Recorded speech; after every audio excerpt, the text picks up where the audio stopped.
Well, today we're very lucky to be talking to Marie Bergstedt, who lives in America. Marie, will you tell us a bit about yourself?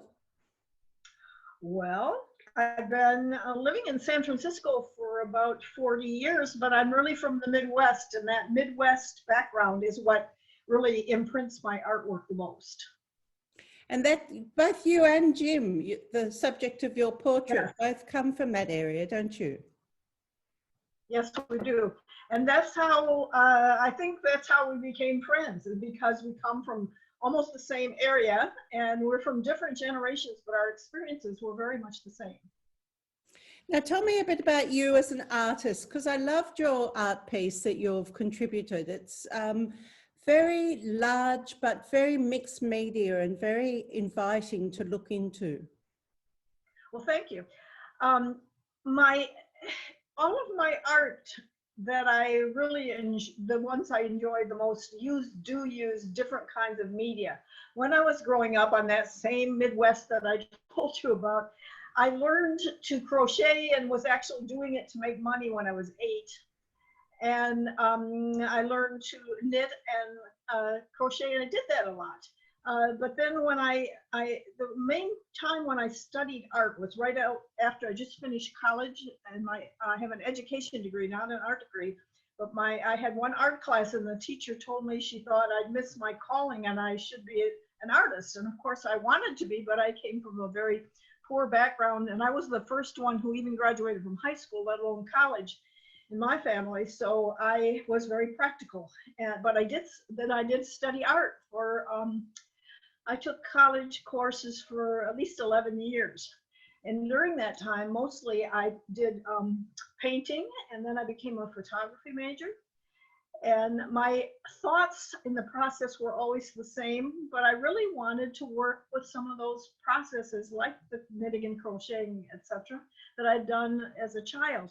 And I wasn't able to do that till many years later. I was a development director raising money for nonprofits for 25 years.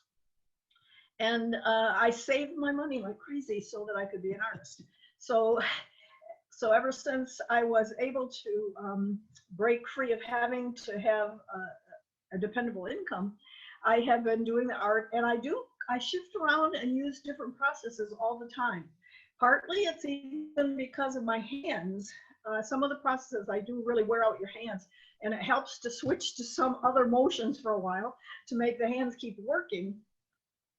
But I always try to choose the processes that seem to best tell my story. And I think that by touching things, people are used to touching things like crocheting and knitting and so on.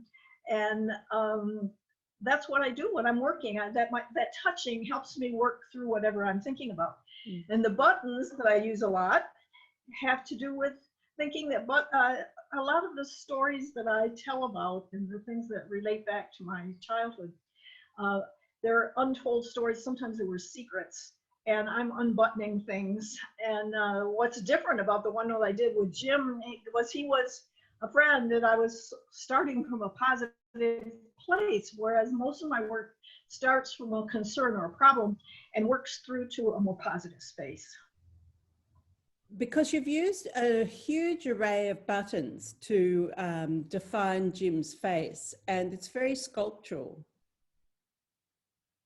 Yes, almost everything I do with buttons is sculptural. Actually, most of my work is sculptural, even hardly anything isn't. The buttons, I don't know anybody who uses them exactly the way I do, but there probably is someone, because there are always other people who do things. But the people that I know of who use buttons don't use them the same way I do. They overlap a lot. I stitch them, the threads, not the usual way with just the 2 holes or the 4 holes. They go around everything, and I use the threads in colors that are more like painting, because I did study painting for a long time.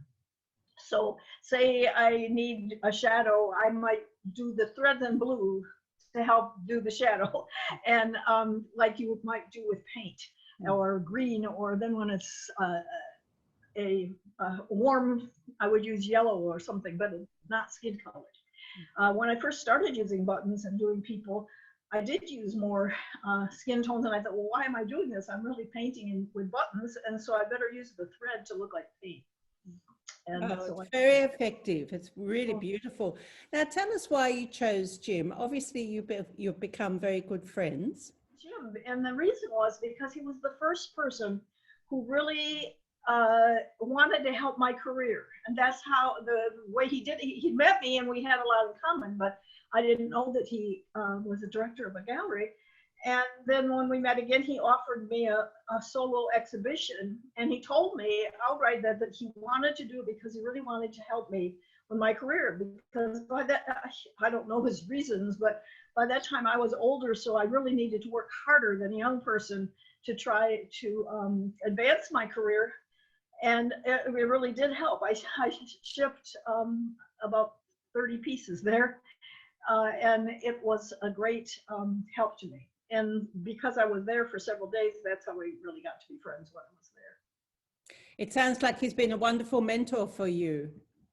Well, that's true, but he's never really told me anything that I should do with my art. He just helped me get ahead with it. But as we got to know each other, we realized that our art had more in common than I realized at the beginning, and that was that we were both using relatives and friends for our subjects, and they usually told a lot more story than just that, whatever that photo was.